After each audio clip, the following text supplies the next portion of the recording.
campaigns against the development of a luxury skyscraper.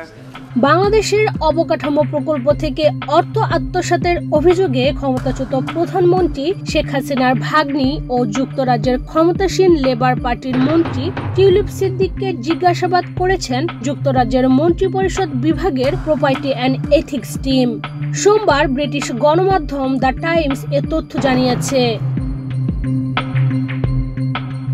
প্রতিবেদনে বলা হয়েছে, বাংলাদেশে একটি পারমাণবিক শক্তি প্রকল্প থেকে নিজের পরিবারকে প্রায় 4 বিলিয়ন পাউন্ড আত্মসাৎ করতে সহায়তা করার অভিযোগে মন্ত্রিপরিষদ অফিসের ন্যায় ও নৈতিকতা দল টিউলিপ সিদ্দিককে জিজ্ঞাসাবাদ করেছে।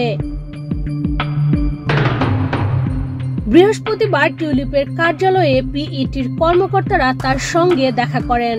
এ সময় রূপপুর পারমাণবিক বিদ্যুৎ কেন্দ্র প্রকল্পে দুর্নীতির সঙ্গে যুক্ত থাকার অভিযোগ নিয়ে বেশ কয়েকটি প্রশ্ন করেন তারা। জবাবে টিউলিপ দাবি করেন তার বিরুদ্ধে আনা অভিযোগগুলো মিথ্যা এবং পুরোপুরি রাজনৈতিক উদ্দেশ্য প্রণোদিত। জিজ্ঞাসাবাদ শেষে মন্ত্রিসভা কার্যালয় থেকে জানানো হয়, আগে আমরা যা বলেছি সেটাই আবারও জানাচ্ছি। টিউলিপ এ বিষয়টির সঙ্গে সংশ্লিষ্টতার অভিযোগ অস্বীকার করেছেন।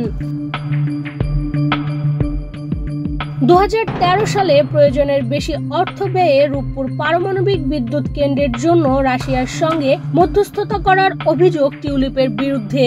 এই চুক্তি থেকে তিনি 3.9 বিলিয়ন পাউন্ড আত্মসাৎ করেছেন বলে দাবি করা হয়েছে।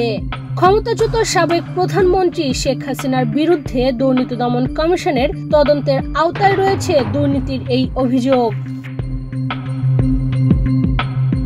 যুক্তরাজ্যের অর্থ মন্ত্রণালয়ের অর্থনীতি বিষয়ক মন্ত্রীর দায়িত্ব পালন করছেন টিউলিপ। দেশটির আর্থিক খাতে দুর্নীতি বন্ধের দায়িত্বে রয়েছেন তিনি। বাংলাদেশের সাবেক প্রধানমন্ত্রী খালা শেখ হাসিনা পদচ্যুত হওয়ার পর থেকে শেখ রেহানা কন্যা টিউলিপ সিদ্দিককে নিয়ে বিতর্ক চলছেই। বাংলাদেশে আর্থিক দুর্নীতির অভিযোগে ব্রিটিশ গণমাধ্যমে সংবাদ শিরোনাম হয়েছেন গত 19 ডিসেম্বর। তবে এবারই প্রথম নয়, এর আগেও বেশ কয়েকবার ব্রিটিশ গণমাধ্যমের সংবাদ শিরোনাম হয়েছেন টিউলিপ। ইশরাত চৈতি, বাংলাদেশ প্রতিদিন।